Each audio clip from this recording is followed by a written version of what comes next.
namun semangatnya takkan pernah pudar hingga Tuhan kan berikan jalan.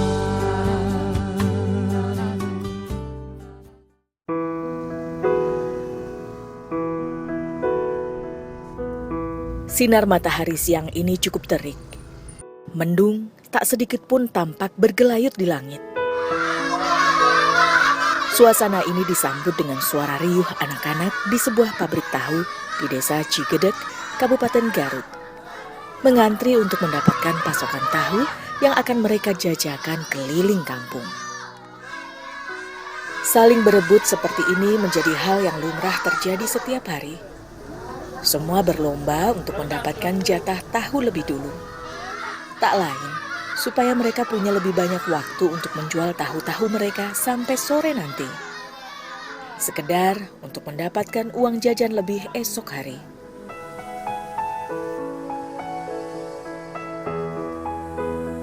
Namun tidak bagi Sri. Pabrik tahu yang berlokasi tak jauh dari rumahnya ini, tak ubahnya adalah ladang penghidupan. Dari sinilah ia dan sang nenek bisa memenuhi kebutuhan mereka sehari-hari. Sedih nama nataku mate. Hari atas kumaha tu tak mampu saya mate. Tak mampu saya mate. Ay. Biaya nasa alit saya cekap. Suara Sri terdengar lantang menjajakan dagangan. Menembus terpaan angin dingin di kaki Gunung Cikuray. Tak ada jaket untuk menghangatkan tubuh mungilnya. Hanya sepasang sendal jepit usang yang menjadi pelindung kakinya dari tajamnya bebatuan jalanan. Berat, capek, hujan, leun, alhamdulillah beak wae. Habis capek, cangkel, kelilingan kampung. Sejak usia 9 tahun, Sri sudah menjajakan tahu goreng seperti ini. Sri, masa ya ke dia? Bagi Sri Agustina, masa kanak-kanaknya mungkin berlalu begitu saja. Sri, 2.000-an ya? Iya, Gorengan anak, 3.000-an. Di usianya yang kini 11 tahun, ia harus mengecap pahit getirnya kehidupan. Berjuang demi sekedar makan dan menempuh pendidikan. Mama Sri mah maot. Ari rama nama di usia setahun lugikeun ka ayeuna teu ngabiayaan.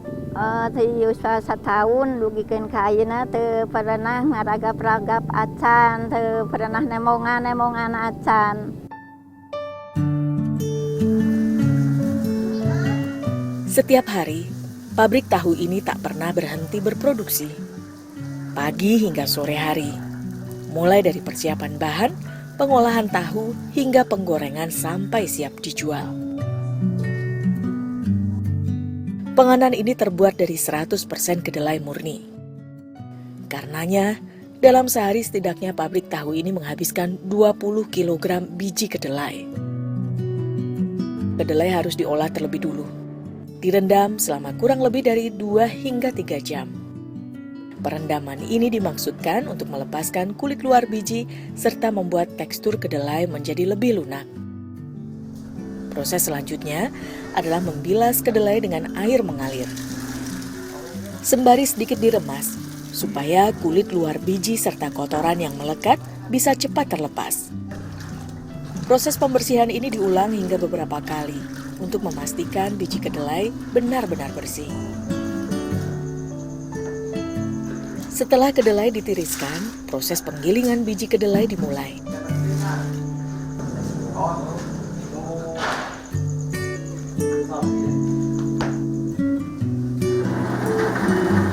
Dengan dibantu sedikit air, mesin penggiling melumatkan biji-biji kedelai hingga menjadi cairan kental lembut. Cairan ini disebut dengan bubur kedelai. Proses berikutnya adalah mematangkan bubur kedelai. Merebusnya hingga matang dalam sekali proses. Karenanya diperlukan sebuah wadah yang cukup besar untuk menampung semua bubur kedelai ini. Pabrik tahu ini sendiri menyiasatinya dengan kuali besar yang terbuat dari semen. Proses perebusan menggunakan api yang besar, sehingga bubur kedelai ini bisa matang dengan lebih cepat. Dan tak sampai 15 menit, rebusan bubur kedelai pun mulai mendidih. Saat uap masih mengepul, bubur kedelai segera disaring. Tujuannya adalah untuk memisahkan antara ampas tahu dan sari kedelai murni. Proses ini membutuhkan saringan khusus. Namun biasanya sang empunya pabrik tahu menggunakan kain belacu lebar dengan serat rapat. Sehingga ampas halus hasil gilingan benar-benar tersaring. Terpisah dari sari kedelai yang akan diproses lebih lanjut menjadi tahu.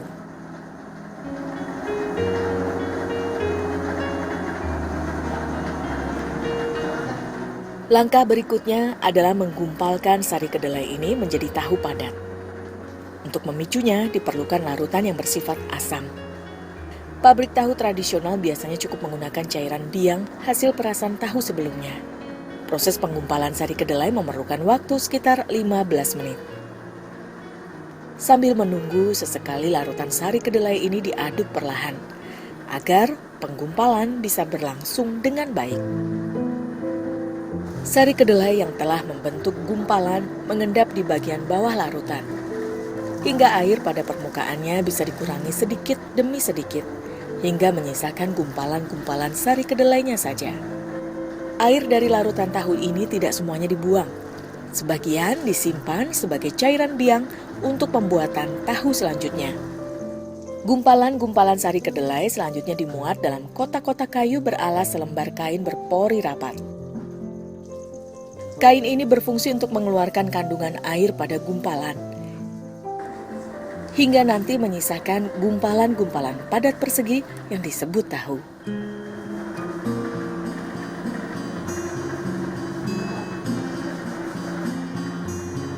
Pabrik tahu ini hanya menjual tahu goreng siap makan. Selain dijajakan oleh anak-anak, warung-warung dan pasar juga menerima tahu-tahu ini untuk dijual kembali. Penggorengan dilakukan saat tahu-tahu sudah dingin. Wajan berukuran besar dengan minyak dalam jumlah banyak pun disiapkan agar permukaan tahu bisa terendam. Selain agar tahu matang merata, penggunaan banyak minyak juga akan membuat cita rasa tahu goreng menjadi lebih renyah dan nikmat.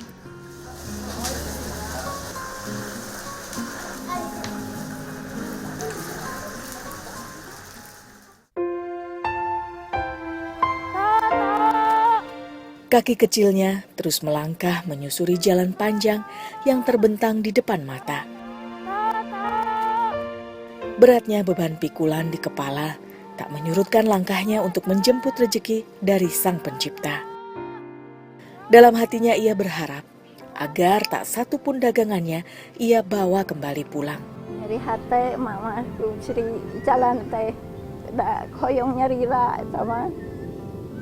Ayo ngabantos emak, watos ka emak, cenah nuju hawi jabat wi di lama, jabat aya kita gaduh bekel, cenah kitu bari. Anjeunna ge bari nangis ka emak teh. Sri teh, abi teh cenah hoy, janten ngahesekeun emak, cenah abi teh nyohonkeun sagala rupi, cenah ka emak, cenah oyong naon, cenah ti emak, cenah ari abi teh tiasa moles budi, cenah ka emak, cenah kitu. Saat berkeliling menjajakan tahu goreng, Sri juga membawa penganan gorengan buatan sang nenek. Bala-bala dan tempe goreng siap menambah penghasilan mereka hari ini. Namun jajanan ini tak selalu ada, karena acap kali tak ada sisa rupiah yang bisa mereka jadikan modal untuk membeli bahan jajanan ini. Sri mah sarasapun pada bulan nu arageun.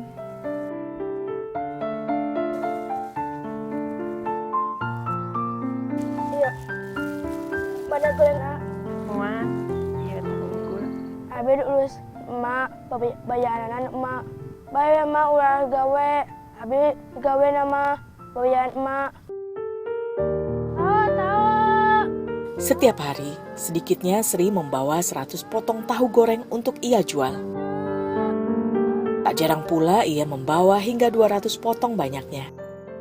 Karena itulah Sri kerap pulang ke rumah saat hari telah senja. Upah dari penjualan tahu ini Sri berikan kepada sang nenek untuk keperluan berbelanja dan uang sekolah. Ahoan, sulan weh.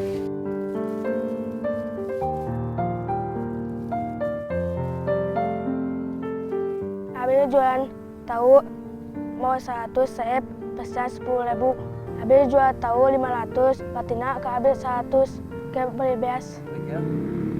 Beli asin ke sekolah.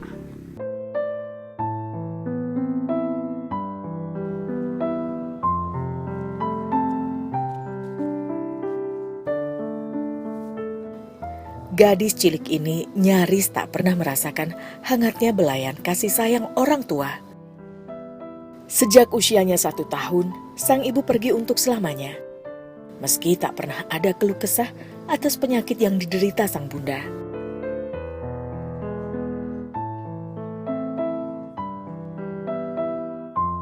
Rasa kehilangan itu semakin dalam saat sang ayah serta merta juga pergi meninggalkannya. Entah di mana rimbanya. Namun hingga usia Sri 11 tahun, sang kepala keluarga itu tak pernah sekalipun menemui gadis kecil ini. Terus lami dan wih di Bekasi di payun teh. Artos teh nyanak ujug-ujug gitu ongkek gugah wih teh ditu teh. Ongkek-ongkekan darah sareng darah. Seep sabaraha, seep beun 100. Dokter teh ka Garut.